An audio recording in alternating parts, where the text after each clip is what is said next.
Let us start reactivity series of metals. We have learned that displacement reaction in 9th standard. Displacement means what? Once again I want to recall you. Displacement means in place of other. As for example, as you have seen that when iron reacts with copper sulfate, then iron try to displace copper because iron is more reactive than copper.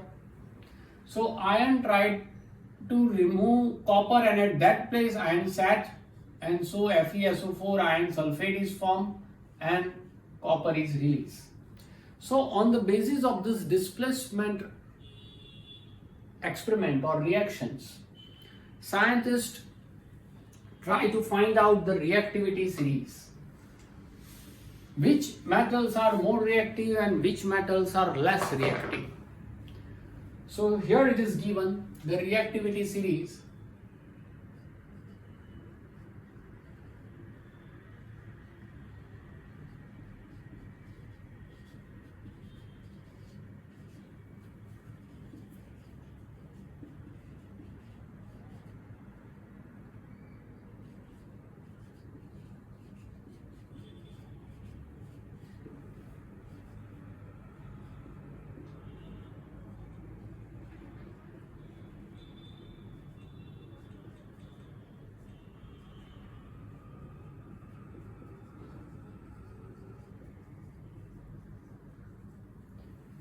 See, in your textbook, short reactivity series is given. Moreover, position of sodium and calcium are given like this. Okay, but this is the right reactivity. Potassium, K means potassium, barium, calcium, sodium, magnesium and aluminium. Up to this, they are known as highly reactive.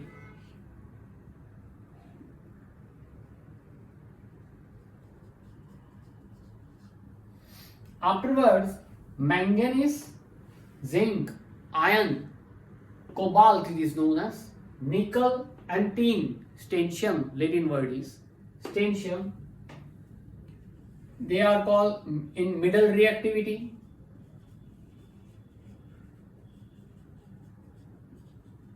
Or moderate reactivity.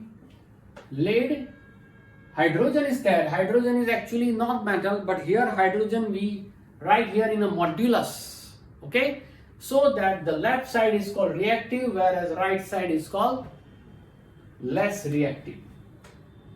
Lead and copper, they are called less reactive,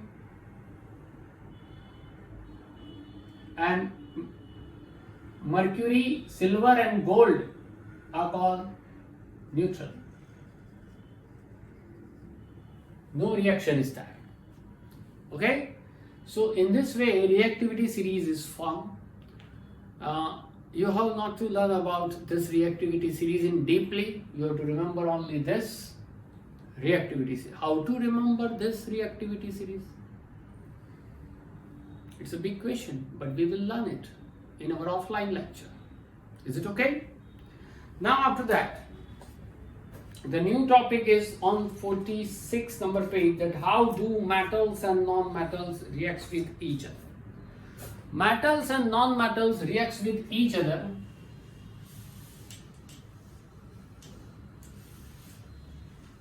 on the basis of their ionic compound. You know that I have told you that metals, its chemical properties, remember the chemical properties, recall it. Chemical properties on the basis of electronic configuration, that metal has tendency to lose electron. If they lose electron, they converts into positive ion. On opposite side is non-metal, they gain electron and they converts into negative ion. Now how this metal and non-metal reacts with each other? So metal lose electron and non-metal gain electron. By losing and gaining electron, the bond is formed between these two elements. This bond is known as ionic bond, and so the compound whatever form is known as ionic compound. Okay, so for example, see here, metal and non-metal. How do metal and non-metal react? See, as for example, sodium. You know the atomic number of sodium is 11. Atomic number denoted as Z, Zalen. You have learned in 9th standard. So the configuration is what? 281 KLMN. In the first orbit 2, second 8 electrons are there, third also 1. The configuration means orbit is just like 2, 8, 8, 18, 18, 32. Means in the first orbit, maximum electron can accommodate 2. More than 2 electron jumps into second. This is called K orbit. This is L. This is M. This is N. These are called suborbit, which is also known as orbitals, that you will learn in 5 number chapter, periodic classification. Okay, but in this chapter up to this, it is good for you. You have to remember 288, 18, 18, 32, after that also 32 and then 50, but not in your course because this much elements have not yet found. So sodium atomic number is 11, so electronic configuration is 2, 8 and 1. Now on opposite side, non-metal, this is metal. Now non-metal is chlorine. Its atomic number is 17, so configuration is 287. See, I show you exchange of electron. I show you only last orbit because this orbit is completely fulfilled, this orbit is also completely fulfilled, and the remaining last orbit is not fulfilled. Every element try to fulfill their last orbit. That is called octet. Octa means 8. So they try to fulfill their last orbit. So the easiest way is what? You have to remember what? If the elements have 1, 2 or 3 electrons in their valence orbit or last orbit, which is also known as what? Valence orbit, then it has tendency to lose electron. By losing, they converts into positive ion. And the elements which have 5, 6 or 7 electrons in their last or valence orbit, then they have tendency to gain electron, and by gaining electron they converts into negative ion. Okay, remember this fact and then try to solve this. Sodium, its last orbit 1 electron, so it has tendency to lose electron. Chlorine, last orbit 7 electrons, so it has tendency to gain electron. Now sodium, last orbit electron 1, so I show you as a dot. One reacts with chlorine. Chlorine last orbit electron is 7, so 1, 2, 3, 4, 5, 6 and 7 electrons. Now this 1 electron is gained by chlorine and lose by sodium. When it loses, then it forms sodium ion plus. When the chlorine gain, it forms, gain means negative, chloride ion, and in this way NaCl is formed. Sodium chloride is formed. Means metal reacts with non-metal and form compound. Okay, sodium chloride is formed in this way. Other illustration also you can see that suppose magnesium when reacts with chlorine, what happened? I rub this, write down this.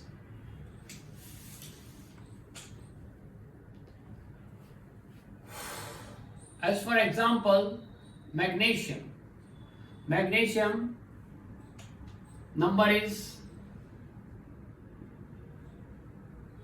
12, configuration is 282. Suppose it reacts with chlorine. So what is the tendency of magnesium? Magnesium 2 electron. Chlorine 7 electrons in the last orbit or valence orbit. So one electron gives here, but another electron is what? It gives another chlorine. Yeah. So magnesium has 2 electrons in their outermost orbit. Each electron is loosed and each electron is gained by each chlorine. Means one chlorine, and so together it forms magnesium chloride, MgCl2. So in this way, metal reacts with non-metal and form compound. This type of compounds are known as ionic compounds. The compound which forms due to exchange of electron. Compounds which forms due to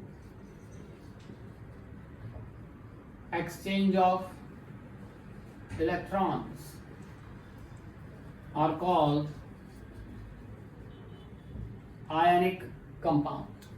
Okay, so these are the ionic compound in which exchange of electrons are done.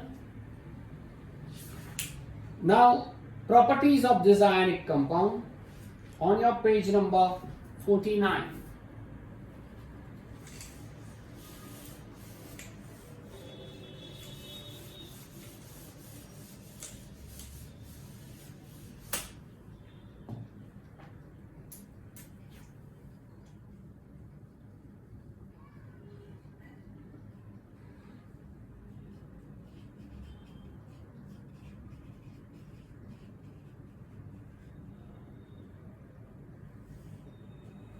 Properties of ionic compound. See, mainly 4 properties are given. First is its physical nature.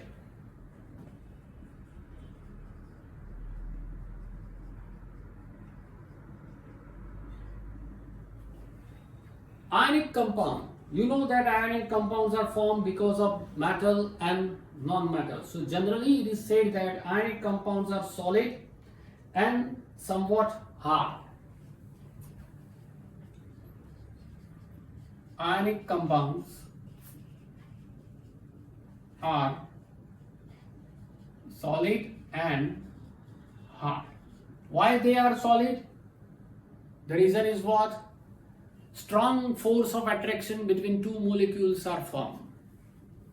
There is strong force of attraction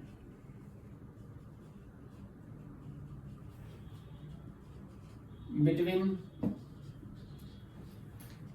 two molecules. Here molecule means, as for example, metal and non-metal, sodium and chlorine.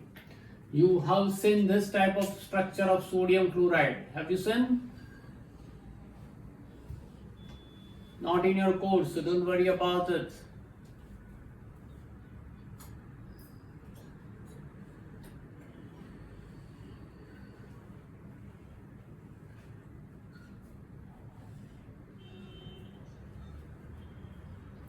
At each vertices, suppose here sodium positive, here chlorine, here sodium.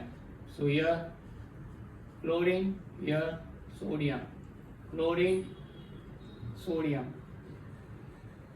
In this way, one by one, here chlorine, here sodium, here also sodium, chlorine, sodium, chlorine, in this way. This is called tetrahedral structure or three-dimensional structure. So between two sodium positive and chlorine negative ion, a strong force of attraction is there, and that's why they are solid as well as hard. If you want to destroy it, you have to break this bond, ionic bond. Here, though force of attraction is highest, so you have to supply more and more heat energy to break down it, and that's why simply you can say what? Their melting point and boiling point are very high. So ionic compound possess high melting point and high boiling point. So this is the second point, melting point and boiling point.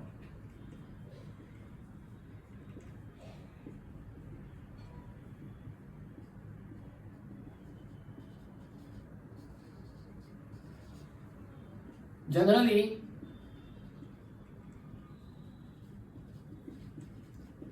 ionic compounds have high melting point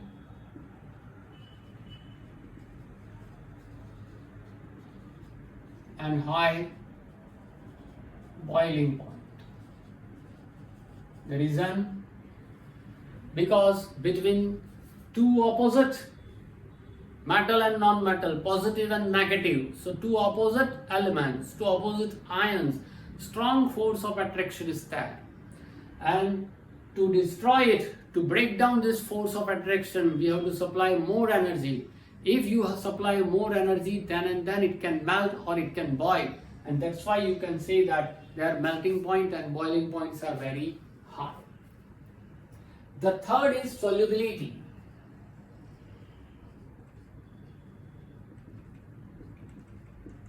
Think about NaCl. NaCl means common salt. In your practical experience, you have seen that common salt is easily dissolving water. Okay? So, ionic compounds are easily dissolving water. But, remember, ionic compounds are easily dissolved in water, but they do not dissolve in organic substance like oil, kerosene, petrol, diesel, naphtha, toluene, etc.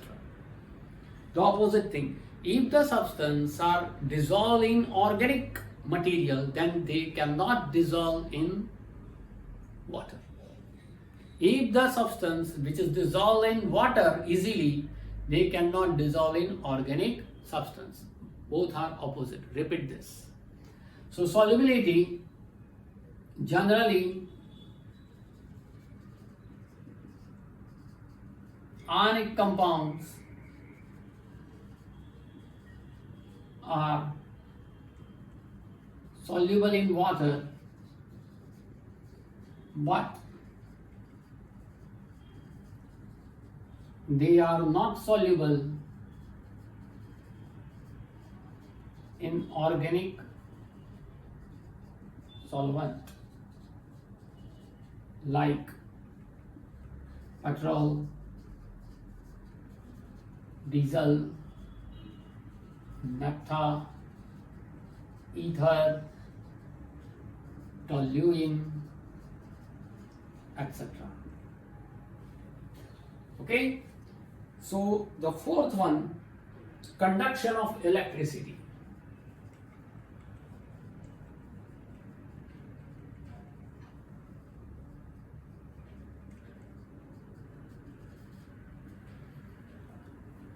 Have you experienced that if you have salt solution of water, then electricity pass through it or not? You easily say that yes, electricity can easily pass because water is not pure, because salt is added. Impure water is there, and through impure water electricity is always passed. But remember here one thing, that if ionic compound is in molten condition, molten means dissolved, liquid. If ionic compound is in molten condition, then and then electricity can easily pass. But if they are in solid state, electricity cannot pass through it. So, solid ionic compound are bad conductor of electricity.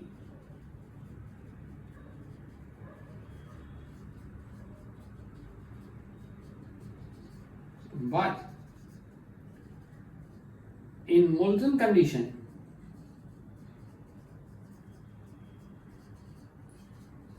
electricity can easily pass.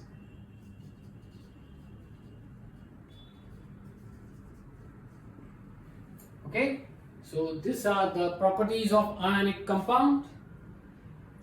So in molten state, electrostatic force of attraction between the oppositely charged ions are overcome due to the heat, and that's why ion can move freely and it conduct electricity. After that we will start new point, occurrence of matter.